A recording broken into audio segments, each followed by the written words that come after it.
ಎಲ್ರಿಗೂ ನಮಸ್ಕಾರ. ನಮ್ಮ ಅಡುಗೆ ಸ್ಟೋರೀಸ್ಗೆ ಸ್ವಾಗತ. ಇವತ್ತಿನ ವಿಡಿಯೋದಲ್ಲಿ ತುಂಬ ಸಿಂಪಲ್ ಆಗಿ ಹಾಗೆ ಸಖತ್ ಟೇಸ್ಟಿಯಾಗಿ ಯಾವ ರೀತಿಯಲ್ಲಿ ಶಾವಿಗೆ ಉಪ್ಪಿಟ್ಟನ್ನ ಮಾಡೋದು ಅಂತ ತೋರಿಸ್ತಾ ಇದ್ದೀನಿ. ಬನ್ನಿ ಹೇಗೆ ಮಾಡೋದು ಅಂತ ನೋಡೋಣ. ಒಂದು ಪಾತ್ರೆಯಲ್ಲಿ 2 ಬೌಲ್ ಆಗುವಷ್ಟು ನೀರನ್ನು ತೊಗೊತಾ ಇದ್ದೀನಿ. ಶಾವಿಗೆ ಯಾವ ಪ್ರಮಾಣದಲ್ಲಿ ತೊಗೊತೀರೋ ಅದ್ರ ಡಬಲ್ ನೀರಿರಬೇಕು. ನೀರು ಸ್ವಲ್ಪ ಕುದಿಯೋಕೆ ಸ್ಟಾರ್ಟ್ ಆದಮೇಲೆ 1 ಬೌಲ್ ಆಗುವಷ್ಟು ಶಾವಿಗೆನ ಹಾಕ್ಕೊಳ್ತಾ ಇದ್ದೀನಿ. ಇಲ್ಲಿ ನಾನು ಹುರಿದಿರುವಂತಹ ಶಾವಿಗೆನ ಹಾಕ್ಕೊಳ್ತಾ ಇದ್ದೀನಿ. ನಿಮಗೆ ರೋಸ್ಟೆಡ್ ಶಾವಿಗೆ ಬೇಡ ಅನ್ನೋಂಗಿದ್ರೆ ಪ್ಲೇನ್ ಶಾವಿಗೆನ ಹಾಕ್ಕೋಬಹುದು. ಇವಾಗ ಇದನ್ನು ಸ್ವಲ್ಪ ತಿರುಗಿಸಿ ಇದಕ್ಕೆ 1 ಟೇಬಲ್ ಸ್ಪೂನ್ ಆಗುವಷ್ಟು ಎಣ್ಣೆ ಹಾಗೆ ಸ್ವಲ್ಪ ಉಪ್ಪನ್ನು ಹಾಕ್ಕೊಂಡು ಮಿಕ್ಸ್ ಮಾಡಿ ಇದನ್ನು ಕುದಿಸ್ಕೋಬೇಕು. ನಾನಿಲ್ಲಿ ಇದನ್ನು 2 ನಿಮಿಷಗಳ ಕಾಲ ಲೋ ಫ್ಲೇಮಲ್ಲೇ ಕುದಿಸ್ಕೊಂಡಿದ್ದೀನಿ. ಹಾಗೆ ಇದು ಚೆನ್ನಾಗಿ ಬೆಂದಿದೆಯಾ ಇಲ್ವಾ ಅಂತ ನೀವು ಕೈಯಲ್ಲಿ ಪ್ರೆಸ್ ಮಾಡಿ ನೋಡ್ಬೋದು. ನೀವು ನೋಡ್ಬೋದು ಇಲ್ಲಿ ಶಾವಿಗೆ ಚೆನ್ನಾಗಿ ಬೆಂದಿದೆ. ಹಾಗಾಗಿ ನಾನಿಲ್ಲಿ ಸ್ಟವ್ನ ಆಫ್ ಮಾಡ್ಕೊತಾ ಇದ್ದೀನಿ. ಹಾಗೆ ಇದರಲ್ಲಿರೋ ನೀರನ್ನು ಸೋಸ್ಕೋಬೇಕು. ನಿಮಗೆ ಒಂದು ಕುಕ್ಕಿಂಗ್ ಟಿಪ್ಸ್, ಇಲ್ಲಿ ಶಾವಿಗೆ ಒಂದಕ್ಕೊಂದು ಅಂಟದೆ ಉದುರುದ್ರಾಗಿ ಬರಬೇಕು ಅಂತ ಹೇಳಿದ್ರೆ ಹುರಿದಿರೋ ಶಾವಿಗೆನ ಯೂಸ್ ಮಾಡಬೇಕು. ಹಾಗೆ ಶಾವಿಗೆನ ಬೇಯಿಸ್ಕೊಳ್ಳುವಾಗ ಸ್ವಲ್ಪ ಎಣ್ಣೆನ ಹಾಕ್ಕೊಂಡು ಬೇಯಿಸ್ಕೋಬೇಕು. ನಂತರ ಇದನ್ನ ಫಿಲ್ಟರ್ ಮಾಡಿ ಆದಮೇಲೆ ಅದರಲ್ಲಿರೋ ನೀರನ್ನು ತೆಗೆದಾದ್ಮೇಲೆ ನಾವು ಇದಕ್ಕೆ ತಣ್ಣಗಿರೋ ನೀರನ್ನು ಹಾಕ್ಕೊಂಡು ಮತ್ತೆ ಇನ್ನೊಂದು ಸಲ ಫಿಲ್ಟರ್ ಮಾಡ್ಕೋಬೇಕು. ಆಗ ಶಾವಿಗೆ ತುಂಬ ಚೆನ್ನಾಗಿ ಉದುರುದ್ರಾಗಿ ಬರುತ್ತೆ. ನಂತರ ಒಂದು ಪಾತ್ರೆಗೆ 1 ಟೇಬಲ್ ಸ್ಪೂನ್ ಆಗುವಷ್ಟು ಎಣ್ಣೆನ ಹಾಕ್ಕೊಳ್ತಾ ಇದ್ದೀನಿ.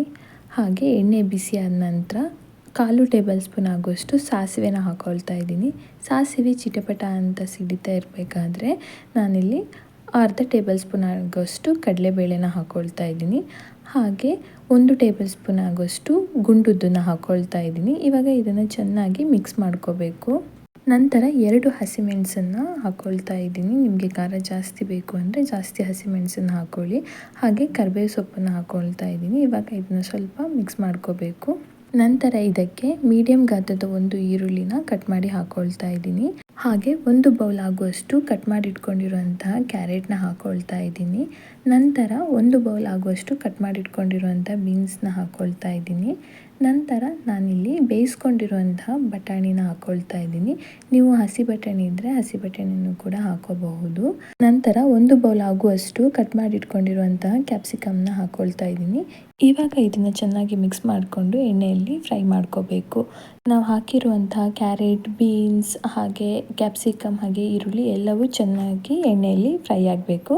ಹಾಗೆ ನಾನಿಲ್ಲಿ 1/4 ಟೇಬಲ್ ಸ್ಪೂನ್ ಆಗುವಷ್ಟು ಅರಿಶಿನ ಪುಡಿನ ಹಾಕ್ಕೊಳ್ತಾ ಇದ್ದೀನಿ. ನಂತರ ರುಚಿಗೆ ತಕ್ಕಷ್ಟು ಉಪ್ಪನ್ನ ಹಾಕ್ಕೊಳ್ತಾ ಇದ್ದೀನಿ. ಇವಾಗ ಇದನ್ನು ಚೆನ್ನಾಗಿ ಫ್ರೈ ಮಾಡ್ಕೋಬೇಕು.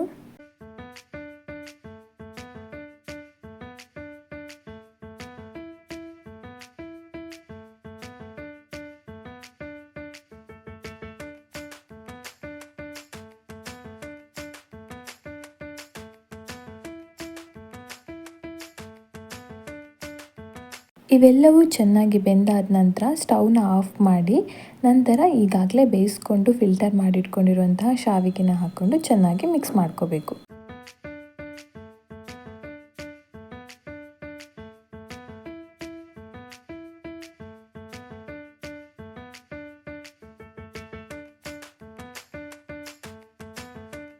ನಂತರ ಇದಕ್ಕೆ ಅರ್ಧ ನಿಂಬೆಹಣ್ಣಿನ ರಸವನ್ನು ಹಾಕ್ಕೊಳ್ತಾ ಇದ್ದೀನಿ.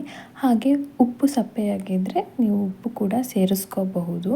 ನಾನಿಲ್ಲಿ ಹಾಕಿರೋ ಉಪ್ಪು ಸರಿಯಾಗಿದೆ, ಅದಕ್ಕೆ ನಾನಿಲ್ಲಿ ಮತ್ತೆ ಸೇರಿಸ್ಕೊಳ್ತಾ ಇಲ್ಲ. ಇವಾಗ ಇದನ್ನು ಚೆನ್ನಾಗಿ ಮಿಕ್ಸ್ ಮಾಡಿ ಕಟ್ ಮಾಡಿ ಇಟ್ಕೊಂಡಿರುವಂತಹ ಕೊತ್ತಂಬರಿ ಸೊಪ್ಪನ್ನು ಹಾಕ್ಕೊಂಡು ಗಾರ್ನಿಷ್ ಮಾಡಿಕೊಂಡ್ರೆ ಬಿಸಿ ಬಿಸಿಯಾಗಿರುವ ಶಾವಿಗೆ ಉಪ್ಪಿಟ್ಟು ರೆಡಿ.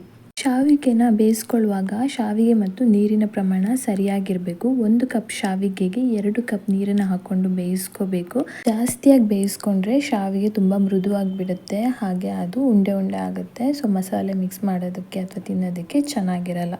ಹಾಗಾಗಿ ನೀವು ಶಾವಿಗೆನ ನೋಡಿಕೊಂಡು ಬೇಯಿಸ್ಕೋಬೇಕಾಗುತ್ತೆ. ಈ ರೆಸಿಪಿ ನಿಮಗೆ ಇಷ್ಟ ಆಗಿದ್ರೆ ಈ ವಿಡಿಯೋನ ಲೈಕ್ ಮಾಡಿ, ಶೇರ್ ಮಾಡಿ ಹಾಗೆ ಕಮೆಂಟ್ ಮಾಡಿ. ಹೀಗೆ ಇನ್ನಷ್ಟು ಸಿಂಪಲ್ ಹಾಗೂ ರುಚಿಕರವಾದ ಅಡುಗೆ ರೆಸಿಪೀಸ್ಗೆ ನಮ್ಮ ಅಡುಗೆ ಸ್ಟೋರೀಸ್ನ ಸಬ್ಸ್ಕ್ರೈಬ್ ಮಾಡಿ ಅಂತ ಹೇಳ್ತಾ ಇವತ್ತಿನ ವಿಡಿಯೋನ ಮುಗಿಸ್ತಾ ಇದ್ದೀನಿ. ಮತ್ತೆ ಮುಂದಿನ ವಿಡಿಯೋದಲ್ಲಿ ಸಿಗೋಣ. ಧನ್ಯವಾದಗಳು.